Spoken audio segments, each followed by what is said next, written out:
Hey everyone, I'm Alexis the Egoqueen, and welcome back to our Basic Tactics video series. Today, I want you to grab your melta-guns, grab your flamethrowers, prepare for the Holy Trinity as Dominions march to war. Dominions are the fastest unit in our codex. They are the strongest unit, in my opinion. This is strictly my opinion. And they make up one of the closest assault units we have in the codex, so long as they are paired with a Repressor. The Repressor battle tank will get its own video as well, which will be diving more into the Dominion tactics, although they only really have one, which is charge directly at your opponent as fast as you can, point your guns at them, and vaporize them. But to go more in depth with this, let's take a look at the army and start going over the basic tactics.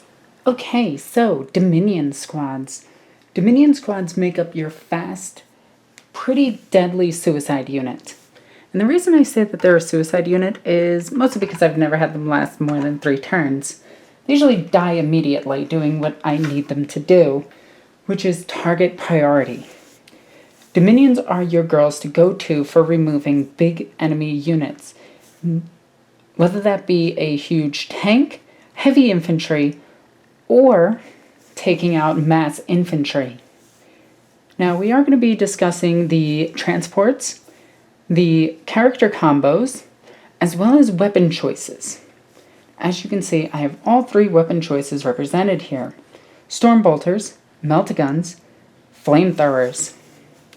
Now, right off the bat, I'm going to tell you that the flamethrower is probably the worst out of the 3 that you can choose. But it is still very fun to run up with 5 flamethrowers inside of a repressor and just burn something as it moves, because it itself has 2 additional flamethrowers. Heavy flamethrowers. But personally, I would stick these to Battle Sister squads, as that's where they're more useful. How to use Dominions. Dominions are your fastest unit in the codex. They used to be just as fast as Celestine, now they outpace her. You want to put them in one of 3 transports that you can get, which is the Immolator, the Rhino, and the Repressor. Right off the bat, I'm going to tell you, if you're taking a Rhino with them, you're dumb. If you don't have a Repressor, get a Repressor. You can get them off of Shapeways. I'm going to say that now because you literally cannot get these things off of Forge World. I have been trying for 7 months, and I think I have one that's actually off of Forge World, and the rest are off of eBay and various other sources. Now, how this works, and I'm going to use the Immolator here as an example, is if the unit has entirely Dominions in it, and only Dominions, can't have anything else, no characters, no nothing else, only Dominions are in it, it can do a movement called a vanguard movement before the game begins. This movement is treated as a move before the game, treated as if it was the movement phase, meaning you can move this vehicle, roll a d6, and advance this vehicle, and it does not affect the occupants. Okay, well, that's going to become more apparent with this one. Now, that means that these tanks can move 24 inches. If you take line, which means you take up to the max deployment zone, they can be in your opponent's face turn 1 and be within 8 inches, 6 inches of any target. Meaning your melta-guns will have their melta rule jumping into combat. That being said, if you do put them in an Immolator, you do have to wait a turn to jump out, as you can move this thing all the way up and then it gets stuck and you can't disembark until next turn. But, there is a tank that allows you to do all of this. The Repressor. Now, I'm probably not going to do a video on the Repressor because I'm going to be discussing it here. The Repressor is hands down the best tank in the game, and I stand by that. The Repressor has the ability to have 6 occupants shoot out of it because of these vision slots. This is not bogged down by close combat, retreating from combat, or any other rules similar to open-topped. Meaning, if some demons decide to go and attack it, the Repressor can back up and its weapons cannot fire because it retreated.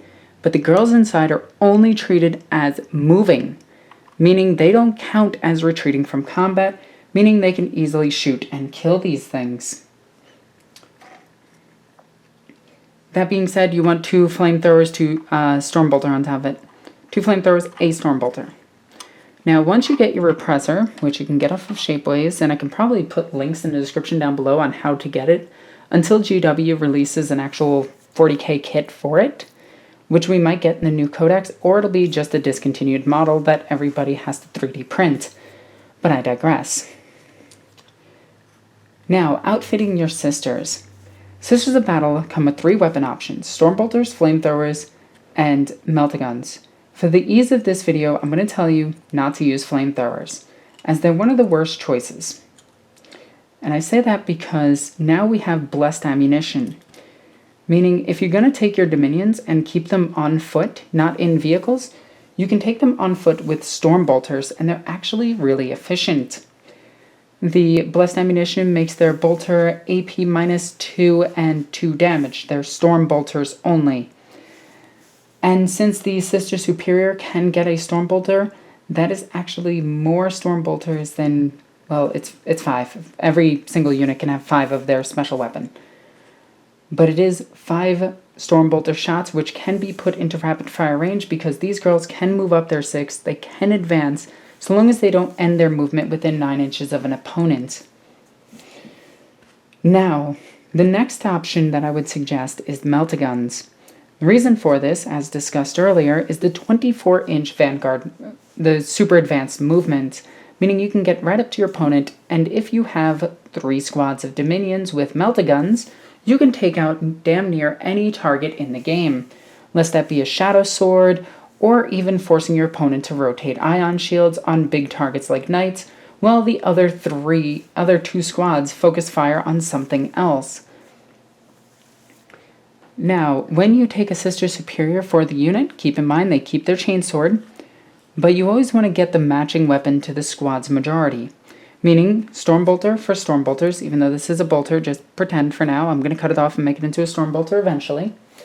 Stormbolter, Meltagun, or Combi Flamer.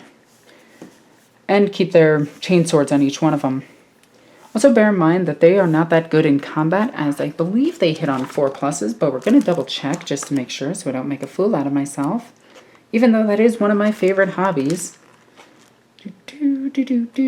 Preacher, hospitaller, dog goddess, called assassin, seraphim, dominions. Here we go. Dominions. Yes, they do hit on 4s. Okay.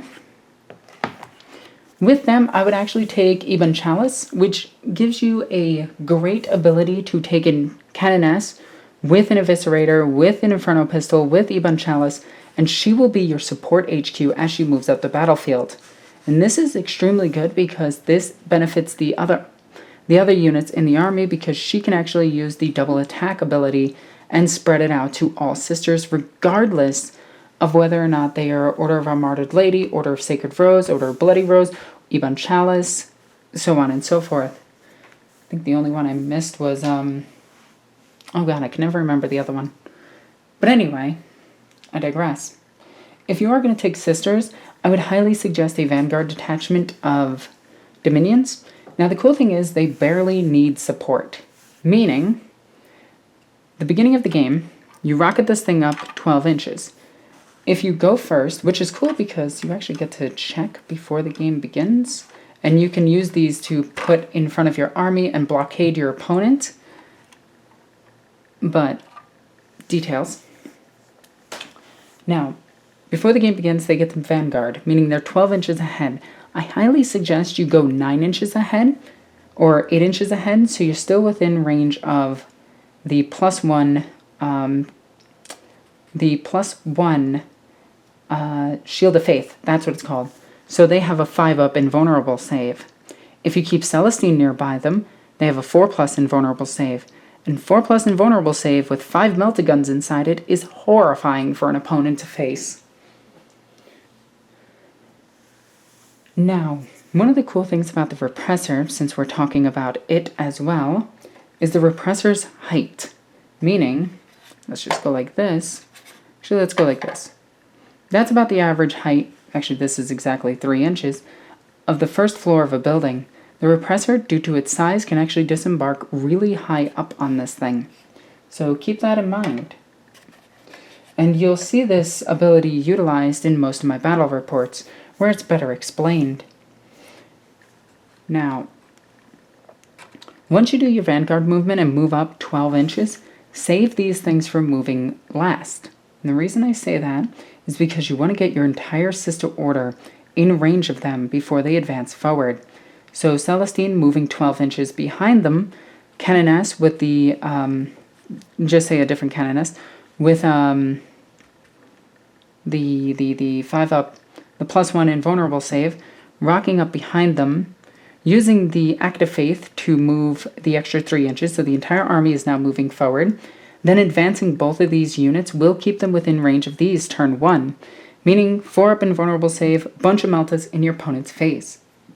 As well as having 6 heavy flamethrowers and 3 storm bolters. Because if you are going to take Dominions, I highly suggest you take them in a unit of, you take 3 units of them, because let's just face it, Repressors, and Repressors. These things are your go-to tank in 40k for Sisters of Battle. Now, that all being said, I typically run 3 squads of Meltaguns to run up and deal with heavy armor, while I run Retributors in the back to pick off weakened targets, and the Storm Bolters and Bolters to finish off units that the Retributors can't kill. These girls, the Dominions, are one of the pinnacle combo pieces in the army, because your opponent will focus them because of how deadly they are. Even if they die, they do their job because the rest of your army is moving into position and picking off targets, getting objectives, and doing what they need to do. And if they survive, you have highly mobile vehicles going around with 4+ invulnerable saves that can pester targets. Did I mention this thing can charge? That's right, the Repressor is even more broken than previously stated. For if it charges infantry, on that turn it has 9 attacks.